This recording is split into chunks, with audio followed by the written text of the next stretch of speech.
That was Vice President Kamala Harris now saying she will go to the border after drawing criticism from all sides following her first overseas trip. First, she told Lester Holt she went to the border until he said, well, you went to the border. She said, no, I haven't gone to Europe either. Former U.S. Border Patrol Chief and Deputy Commissioner Ronald Vitiello joins me right now to talk more about it. Ron, thanks very much for being here. Your assessment of the Vice President's trip. Well, I'm wondering what's so funny. You know, they have a crisis on the border that started on January 21st, and she seems to be, you know, making her laugh every time she's asked about it. You know, CBP was overwhelmed all of February, March, and part of April. And there's thousands of people coming to the border. We've sent a signal around the globe for people to send their children without their parents to the border.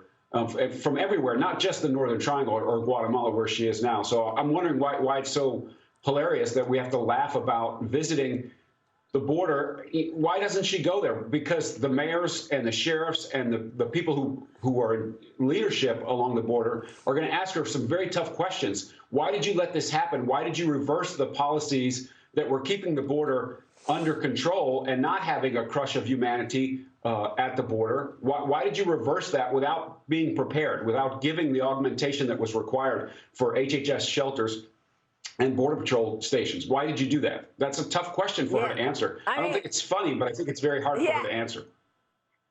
No, it's not funny at all. People are dying on their dangerous trek into Texas, and you're seeing a massive amount of illicit narcotics coming into this country. And we had 90,000 overdoses of Americans in the last year, largely due to fentanyl. That fentanyl is coming over the border where she won't go. You know, Ron, I also think it's interesting that she chose to go to Guatemala and Mexico City. I mean, why? I mean, the truth is, you know, people coming over the border are from all over. I mean, Brandon Judd, the head of the Border Patrol Union, was with us yesterday, and he said people are coming from 51 countries. Okay, we went to we were on the ground a couple of weeks ago. I took the show to the border. We met people from Romania. So it's not just Guatemala and Mexico City. Correct. It's people from all over the globe, because the way the policy worked before January 21st and how it's working now, if children come to the border unaccompanied, then they're going to be released into the United States. That's a very powerful incentive. If you're in a poor country, or if you're in a place like Romania where you have no economic opportunity for your children, you're going to send them to the border. And you're right, they face enormous risks in the pipeline from corrupt governments, from smugglers and the cartels that will abuse and use them to ply their trade. And the Border Patrol, instead of patrolling the border and being present on the line, have to do care and comfort for lots of children and families coming to the border. So where do you think this is going, Ron? I mean, I know that you've said that the three important things that Joe Biden blew off and that President Trump put in place were remain in Mexico. He overturned that. Build the border wall. He stopped construction of the border wall, and then he reinstituted catch and release. Do you believe these are the things that need to be reinstated?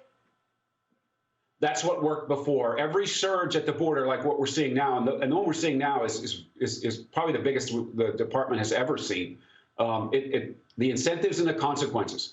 If people are held in custody so they can have their due process in immigration court, and then removed if they don't prevail, or welcomed if they do prevail, that's what has to happen.